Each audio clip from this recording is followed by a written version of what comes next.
At points of this offseason, it felt impossible, but after a meeting with the team and a workout that went well, it feels like Chargers legend Keenan Allen could be back in bolts very soon.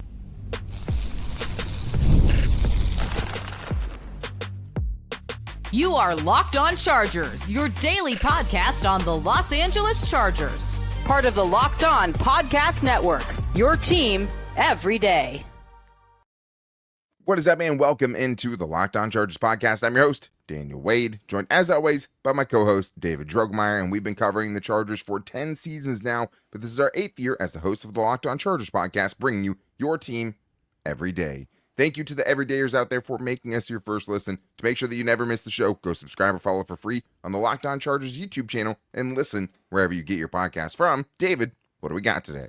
Daniel, if you look up the Chargers wide receiver record books, Keenan Allen's name is all over them. And after a short hiatus with the Chicago Bears, it seems like he could be making his way back to the Chargers, which to me is a great move because the Chargers have a very young wide receiver core. And speaking of that wide receiver core, Trey Harris had a positive day and a little bit of a negative day, but those are the woes of a second round pick. And also seems like Coach Harbaugh has settled on his best 5 offensive linemen. Yeah, and of course, since it's been a little bit, we have to get into the Denzel Perryman legal situation. Arrested. Now he's been released, which is great news and probably very good news on the field for the Chargers because it doesn't feel like Junior Colson's necessarily ready for that starting job yet. But the biggest thing I think over the weekend that every Chargers fan had crossed their mind is seeing number 13, the Chargers legend Keenan Allen, back in bolts. And I think that there's times in the offseason where we've said, hey, it's pretty much, improbable. And we'll talk a little bit more about the fit. But Keenan Allen said it went well on his stream, the meeting he had with the Chargers last week on Friday, I believe it was. And it just made it a very real thing. Like, it felt improbable, borderline impossible. Things did not end on a great note with him. The Chargers traded him away, which in hindsight becomes pretty funny if he joins the Chargers and basically you get, something that turned into Tarheeb Still and Ladd McConkey off a 1-year loan of Keenan Allen to the Chicago Bears. But now it feels, borderline probable. He's a veteran. He doesn't necessarily have to rush into training camp by any means. If both sides are saying there's interest, if you hear the Chargers players out here kind of, advocating for the Chargers to bring him back in, and you have, Jim Harbaugh saying the glowing things that he has always said about Keenan Allen, man, this went from a long shot, David, to something that feels like a very realistic possibility all of a sudden. Yeah, just the way the offseason kind of unfolded, it just didn't seem like it was a probable situation, especially with the way that they handled things, bringing back kind of Mike Williams and him being that veteran in the room, or supposed to be that veteran in the room. And obviously, unfortunately, he had to retire. We don't know why, but seemingly having to do with some health issues there. But now the Chargers, with Jalen Reagor having some injury concerns, been out for quite a while, a lot of youth in that room. There's just a lot of youth and not a lot of senior experience. And, say what you want about Keenan Allen, but, he knows how to play this game. He has played at an extremely high level. And I feel like, just having that kind of leadership, that mentorship in that room would rub off very positively on, the Chargers' very, very young room with 2, drafted rookies from this year's class. Absolutely, and I think the bottom line is this, like the fit, the only reason we ever said it didn't seem likely, and obviously I was one of the more kind of staunch advocates for that, was just because Ladd McConkey plays primarily in the slot, and Keenan Allen at this stage of his career plays primarily in the slot. Both the guys played over half their snaps in the slot last season, and you don't want to take away snaps from Ladd McConkey to get Keenan Allen on the field. Now, we don't know what's holding up this potential signing at this point, but it is kind of unclear what Keenan Allen would be good with as far as what his role would be on this team, because part of what would happen in that meeting when he does get in the building is, hey, what is my role here going to be if I do sign here? Because I do think he thinks that he could and very likely would have caught on with a team who might have a wide receiver injury, and then maybe he steps into a starting role, potentially on a contending team, and then, that's kind of what he's been waiting on. Now, we also heard early in the offseason it was basically Chicago or LA. Doesn't seem like the Rams are interested in him at this point. He's having visits with the Chargers, but I think that it just becomes more about Greg Roman, and the creativity of him to do it, which is why you would question it a little bit just because of his passing creativity lacking at times. Can he be creative enough to use both these guys who are usually better at the slot, but find a way to use them well? Because at the end of the day, David, you're better with Keenan Allen on your team, period. Well, yeah, I mean, the thing there is that there's an established chemistry there with the quarterback. Like Justin Herbert and Keenan Allen have that kind of unspoken communication to me that Antonio Gates and Phillip Rivers had. And easily the best that he would have on this team with anyone, maybe even better than he had with Mike Williams. Yeah, 100%. I mean, just some of those throws where, he's throwing back shoulder, like where nobody anticipates that but Keenan Allen. And, the choice routes, just Keenan Allen knowing where to be and Justin Herbert being able to put it on him and just being so automatic, converting third downs. And hey, Ladd McConkey in his own right is fantastic in that respect. But I guess it just begs the question, what role would Keenan be okay with accepting? Is he okay, taking a back seat, not being the number one receiver on this football team? Is he okay maybe scaling back some of his snaps, right, to keep him healthy at this stage of his career? Maybe a little bit of load management, right? Maybe not a bad idea if you want to get the most out of Keenan. But yeah, the fit, I think, as far as from a veteran leadership standpoint, I think it makes sense. But yeah, Greg Roman's going to have to figure out how to utilize all of these pieces to make it work. But I still feel like it would be a good move for the room. Yeah, and, Jim Harbaugh says it went well. Keenan did a lot of Keenan things. It was an impressive workout. And you're talking about a guy who still had 70 catches, over 700 yards, and 7 touchdowns last year. So it's not like he was a scrub. Yeah, he took a step back. But I thought this tweet from Tyler Shoom was actually really telling. He said all three of Ladd McConkey's highest snap percentages playing out wide instead of in the slot, 35.9%, 42.1%, and another 42.1% came in the final 4 games. And he averaged he had 378 yards and 3 touchdowns over those games. So yeah, both guys can play outside. You're better with him. You don't want it to stunt the growth of your young receivers, but you're also trying to win right now. Yeah. And it feels like he helps you do that. And because right now the strategy of every defensive coordinator is going to be on third down, we're not letting Ladd McConkey beat us.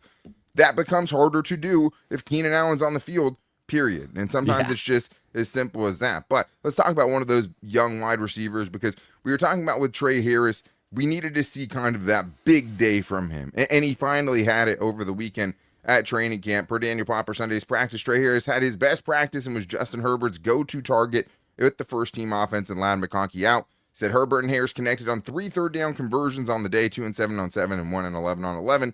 In total, Harris caught 4 of his 5 targets from Herbert, but one of those being an impressive go route down the sideline going up against UDFA Nico Reed, where he really smoothly adjusted to a throw from Justin Herbert, got his feet in bounds. And I think the main thing I took away from this was just Daniel Popper saying how there is a actual, feeling of that chemistry building and these guys kind of being more on the same page than they were earlier in camp. This is great news. This is fantastic news, because now we know that, this relationship is starting to really crystallize. It's starting to formulate, which is going to be crucially important for that trust factor later on in the season when, you're in a gotta have it situation and Trey Harris is open, that Justin Herbert is confident to get him the football. Like, it starts right now in training camp and in the off season, being able to formulate that bond and that trust factor so that when we get into the games, he knows when Trey's open, Trey's going to be able to make a play. So this is also very positive for Trey and his confidence, to be able to go out there and snag a few passes and kind of be the focal point of the offense, because I think he has the skill set to be able to do that. He has the contested catch ability. He has the ability to win in man-to-man coverage, which is something we know the Chargers desperately need to have. So him having positive days, stacking some of these things, hopefully will do well for him, in his, growth and maturation process, becoming a pro in this league. Yeah, and I mean, I think that, those days are going to happen. And that's the thing with even Quentin Johnston. The problem was never, for him that he dropped a pass like Trey Harris did in today's practice on Monday, right? Yeah. Trey Harris had 2 drops. But the reason we're not starting with that part of it is because with Quentin Johnston, obviously that's become a theme for him, but it's about how you bounce back, how you your body language is, and all of those other things. And with Trey Harris, he did bounce back today and had a couple of catches later on in practice, but did have 2 bad drops. Either way, I'll take the one big day and take a practice with 2 drops. This is someone they need to be a part of this offense and finally kind of showing some signs that he can be. But also, shout out to KOS because it was a few days ago, but Saturday he just had a 34-yard touchdown and a 53-yard touchdown in practice. So both of these young guys, I think, doing about as much as you could possibly expect at this point in camp. But the other big news Monday was Jim Harbaugh seemingly gave his starting offensive line, and it's kind of what we always thought it would be. So we're going to get into that and more in today's Locked On Chargers podcast. This episode is presented by Yahoo Fantasy. It's the best time of the year. NFL kickoff is almost here, and that means fantasy football season is back in full swing. And this year, Yahoo Fantasy is turning things up with a fantasy football experience like never before. This year, me and David in the Locked On Chargers podcast are playing on Yahoo Fantasy, and you should too, whether you're a first-timer or a veteran making your millionth league. And there are so many great things to do with Yahoo Fantasy. I love doing just my traditional leagues, my big money leagues, all of those on Yahoo Fantasy, but also to celebrate 28 years of fantasy football greatness, Yahoo Fantasy is dropping 28 big new features over 28 days throughout August. And to kick it off, they just dropped the Yahoo Fantasy Guillotine Leagues, a killer new way to play fantasy football on Yahoo, where, listen to this, the lowest scoring team each week gets eliminated until there's only one team left standing. That is a fantasy league I could definitely get behind. But with the season around the corner, now is the time to get your league together and give this new mode a try. If you're more into the classics, you can still play in the head-to-head leagues or the private matches that you always have. So nothing changes from that regard. But make sure you guys are checking out Yahoo Fantasy. Stay tuned for more killer announcements at Yahoo Fantasy Football now at yahoofantasy.com/LockedOnNFL. David, let's get into some more news we got Monday because there was a lot that happened over the weekend, but it was Jim Harbaugh at the podium that actually was one of the more important things that came out of Monday's practice. And it was a little surprisingly that he seemingly said that the offensive line competition's over, at least that he found the starting 5. And I'll give it to you in his own words. This is what he said.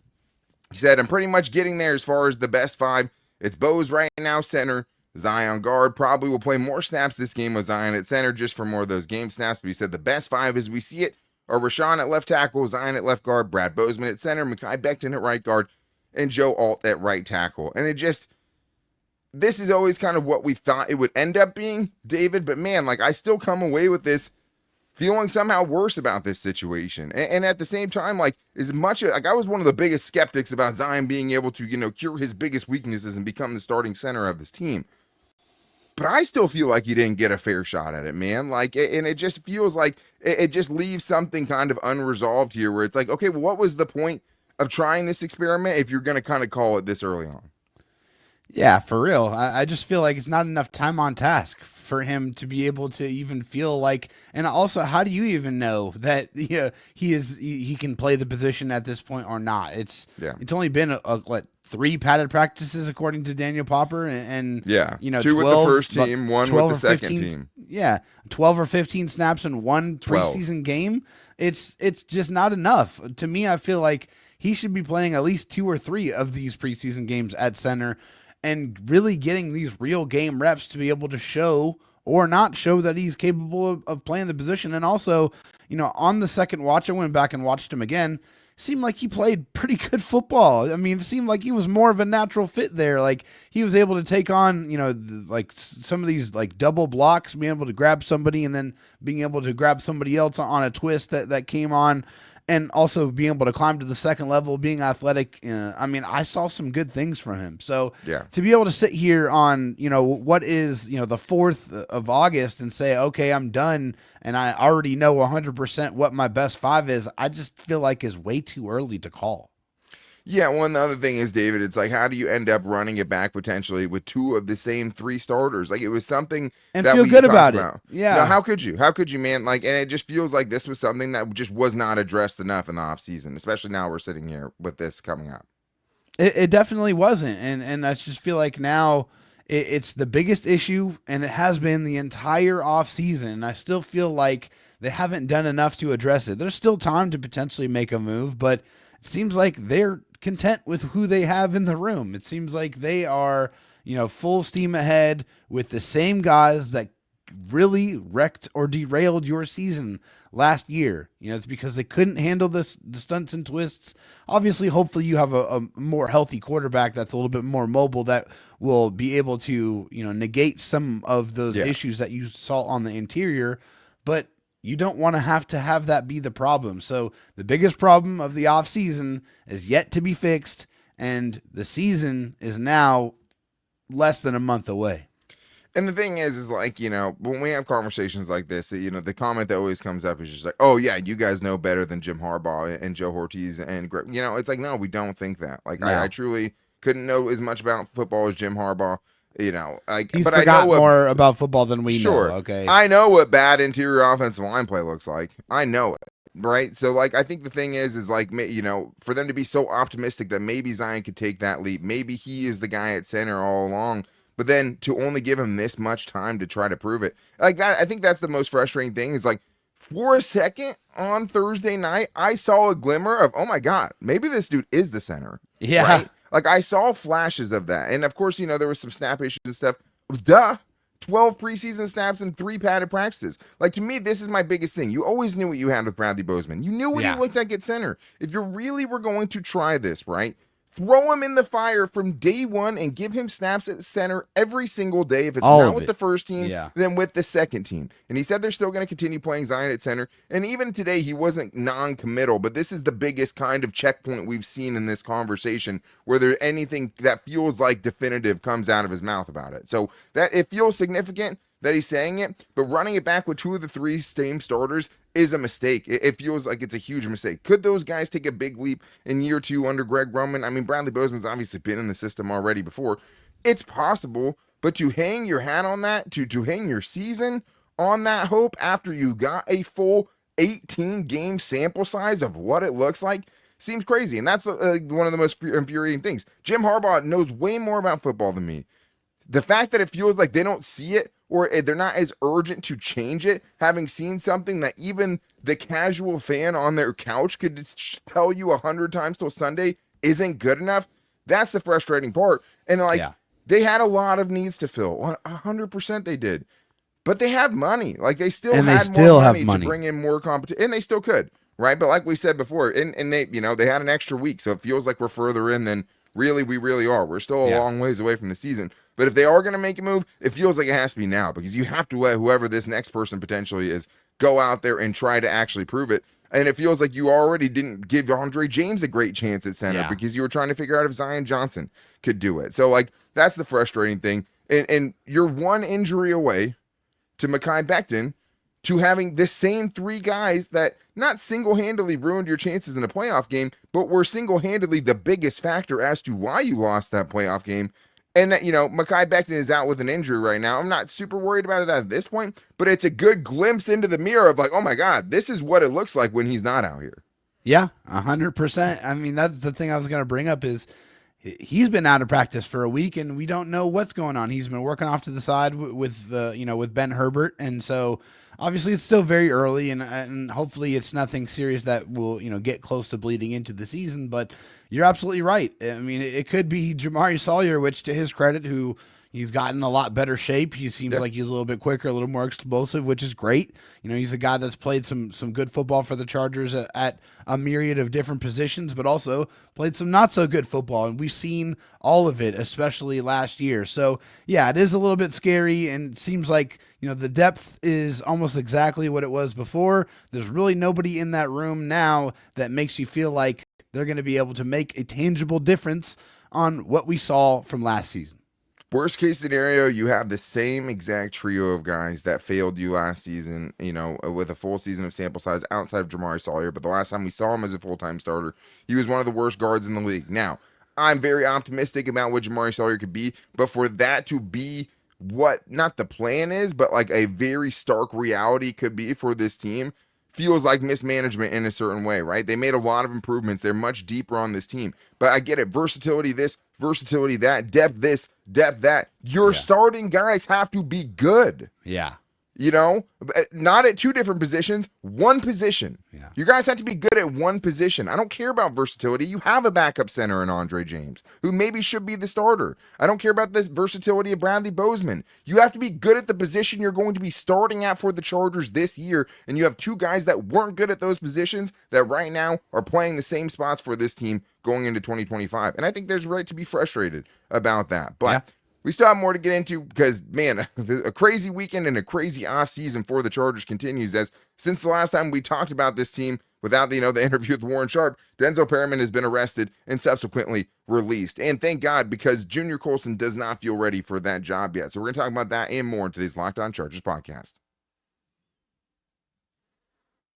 Ever wish managing your money felt easier? With Monarch Money, it can. Whether you're growing your savings or planning a big purchase, Monarch Money puts you in the driver's seat, and it's like having your own personal CFO, giving you full visibility and control over your finances. Monarch Money is more than a budgeting app. It's a complete financial command center where you can track all of your accounts, investments, and spending in one place. So in addition to managing your money, you're also building your wealth. And I like the first part about managing your money and making it feel easier, because that's the part I feel the most. As someone that has pushed basically every financial responsibility onto my wife and just said, here is the money, I actually feel like the interface in Monarch Money is so easy.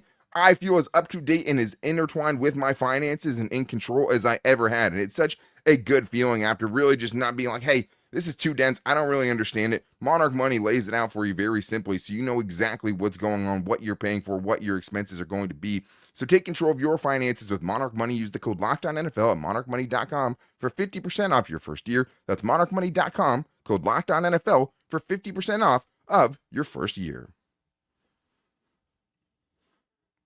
David, we still have something to get into because we have the Denzel Perryman situation. A lot of talk about this.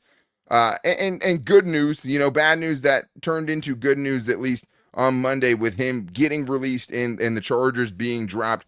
This is huge news for the Chargers, but just another really weird situation. But thank you guys, as always, for being here for all the situations and making us your first listen. If you need a second listen, make sure to check out Locked On Bets.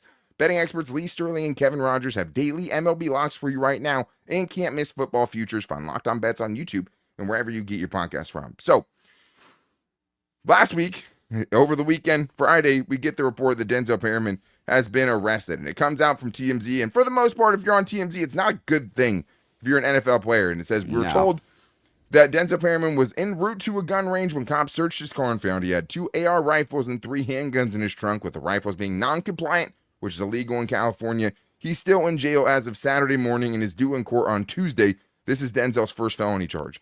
You also have Jim Harbaugh visiting Denzel Perryman in jail, and then also just giving him rave reviews. Hey, my guy's never done anything wrong. I mean, yes, he's sitting in jail right now, but he's a great guy, family guy, whatever. Then we get today, Ian Rappaport, linebacker Denzel Perryman, who was released from custody today, will not face weapon possession charges per LAPD jail records. The district attorney has declined to pursue it. So Denzel Perryman's played on different teams. He's been in different states. State laws change, and California has very strict gun laws for sure. It could be an honest mistake, but it feels like the Chargers dodged one here, David, just because it's man, this is a really important player. Thank God that he is out and back with the team per day on Henley's Instagram, already back at the facility today after he got released. What a weird saga to have to go through over the weekend. Yeah, it's just unfortunate that this happened on a Friday, because if anything happens on a Friday, you get arrested, you're probably not going to see anybody until Monday or Tuesday. That's just the unfortunate truth. That's true. City workers that don't really work on the weekends, and that's just not going to happen. But yeah, I'm glad that this is all done. I mean, it's something like Denzel's never had any trouble. It was surprising. Very long NFL career. We're talking about over 10 years. I think this is year 11 for Denzel. Yeah, I think so. I'm glad that they were able to just release him and drop all the charges. Got all this behind him, and yeah, now he can focus on the football, because he's definitely needed on the field, Daniel. Yeah, I mean, right now, he's your starting linebacker. That just is what it is. So weird offseason continues. You have the Najee Harris incident. You have Mike Williams randomly retiring. You have this happening with Denzel Perryman. It's just been an unusual offseason, to say the least, for the Chargers, and I think makes you kind of appreciate how long the Chargers have without any kind of scandal like this man. True. I don't know what the numbers are now, but I know at one point they had the longest streak of no players being arrested, and obviously under Tom Telesco, and just with this ownership, that's always seemed to be something at the top of the, at the forefront of the mind when deciding to sign players and stuff like that. And it doesn't happen by accident that you have one of the cleanest teams in the league that just really never has these kind of stories coming out.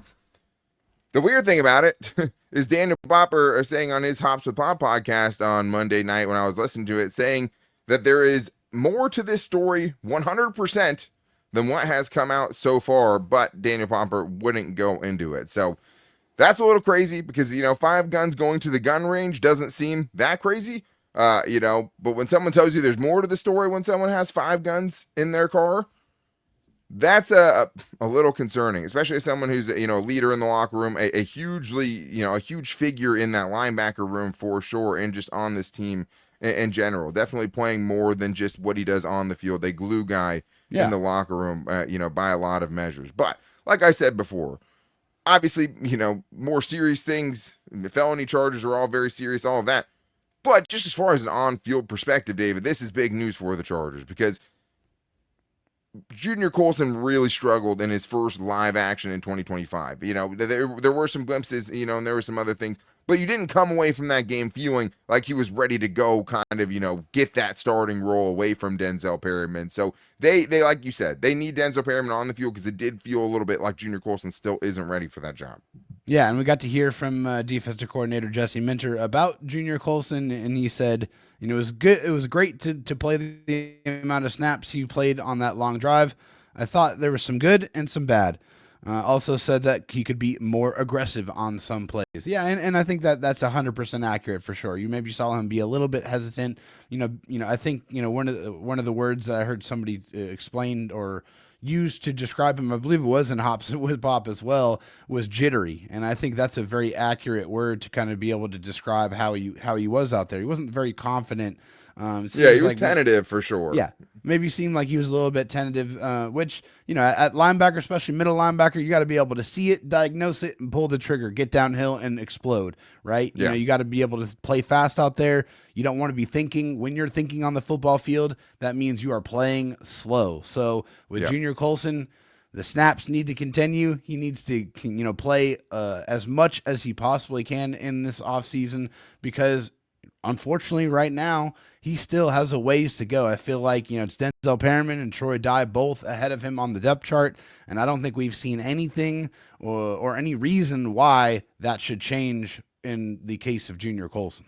No, we did hear a practice report before the Hall of Fame game from Popper saying, Junior Colson had a very positive practice, especially in the 9-on-7 run drills where he was shooting in, making plays in the backfield. A little different when it's going to be a running play, that takes a little bit of the instinctual part of it out of it, but I would say that I don't think the starting job was unattainable, but after one preseason game, it doesn't feel like he's as close as we thought that he could be. And in that game, he had some aggressive moments where, you see him kind of sifting through traffic and going and making a tackle for a minimal gain. But then you also see him, on the goal line of the only touchdown of the game. It's easy to look up him just kind of recklessly running into a gap, running into his own teammate and taking himself out of the play when he would have been right there for a touchdown. So it's not just the aggressiveness, but I would say that I forget who said it, but someone once said hey, if you're going to make a mistake, make the mistake at full speed. And that's what I just want to see from Junior Colson and why I want to see more of him in the preseason where it's just hey, just see what happens if he just plays with his hairs on fire and just kind of let him play with reckless abandon. Tell him, don't worry about the mistakes. Just go make plays out there and don't be afraid of making a mistake because I think that feels like part of it to me. Feels like part of it to me is just after the season he had, he's trying, people say you're trying not to lose instead of trying to win. It does feel like there's a little bit there where he's not trying to make a play. He's trying not to make the wrong play. And I just like to see him kind of, be that instinctual guy that we saw at Michigan, a great tackler who had the sideline to sideline capabilities. And maybe the worst news here, David, is that he actually wasn't out at practice on Monday. And if there's one thing that he's told us, and we just know to be a fact, is that this dude cannot afford to be missing time or that starting job's going right out the window. Yeah, there's absolutely no way that he can afford to miss time at this point in his development. And we've seen it throughout, last 5 or 6 years with the linebackers that have been taken by the Chargers, is that not everybody is able to hit the ground running at this position. It's, one that seems like to take 2 or 3 years to be able to feel comfortable. So you need all of the snaps that you possibly can get, and you just cannot have the injuries. He already dealt with the injuries and stuff to be able to start his NFL career. Going into year 2, hopefully this is something that's just very minor because he needs all of the reps that he can get to be able to find that level of comfortability at the NFL level that unfortunately has eluded him. Well, it's such a double-edged sword, right? Because he needs to be out there in the preseason as much as possible to try to work out some of the kinks in his game. But the more you have him out there, the more you're exposing him to potentially getting injured. But you can't worry about that with him at this point. And I just think that, him being injured and missing a practice on a random Monday in August is not a big deal. But when you have the specific history that he has, it is a big deal because he needs to be out there in the preseason. And it's not about him being ready for the regular season or not. It's about how much stride, how much of a role can he earn himself in this defense, because Denzel Perryman has his flaws too. Troy Dye also has his flaws, but I feel like Troy Dye makes you feel a little bit better about the situation because he's been solid. But you're not getting the top end of what this defense can be unless Junior Colson could kind of rediscover that spark, rediscover that fire that he had where he was a just straight up playmaker in his time at Michigan, at times even playing with a club on his hand. And he was still out there making more plays than we've seen him for club on both hands. He was still making plays out there more than, we've seen so far. It doesn't feel like the same player right now, and he could still tap into that. But it just feels less and less likely it's going to be this season that he's going to get to do it. This is the time where you make progress. You don't win jobs in the regular season. You can inherit jobs because of injury, but it's very hard once you get into the season where the week to week goes from not practicing and trying to improve, but very game plan specific, that you're going to be able to do it then. This is the only time he's going to have to go win that job, it feels like. And he still has to pass 2 guys, and it doesn't feel like he's closer to doing that. Yeah, but I think for him, we'll see what happens. The book isn't written, like I've said. You know what I mean? Like, he still has time, but it doesn't feel like he can do it without having at least a couple of really big preseason games. And the way that the length of time he played in that game, I think, tells you a lot too. They were giving him snaps in the second half. They want to see more of him. Hopefully, he can show that. But that's going to wrap things up for today's show. The good news is, since there was so much packed into today's show and so much news we had to get to, we still have buy or sell for tomorrow. So make sure you guys hit us up on all of our social media at LockedOnLAC on Twitter, at LockedOnChargers on Instagram, and our Locked On Chargers Facebook page. And to make sure that you never miss the only daily Chargers podcast out there, go subscribe or follow for free on the Locked On Chargers YouTube channel and listen wherever you get your podcast from. And if you want to get your voice on the show, you can do that at 323-524-7924. Give us your 30-second Chargers buy or sell, and we'll add that in tomorrow when we get into the practice report, and also give you guys a chance to get your buy or sells in before getting into some stock up, stock down on guys so far at training camp later in the week. But that's going to wrap things up for today's show. Make sure you guys are back here tomorrow for the latest at practice and for buy or sell Wednesday in this case. But until then, guys, take it easy and go Bolts.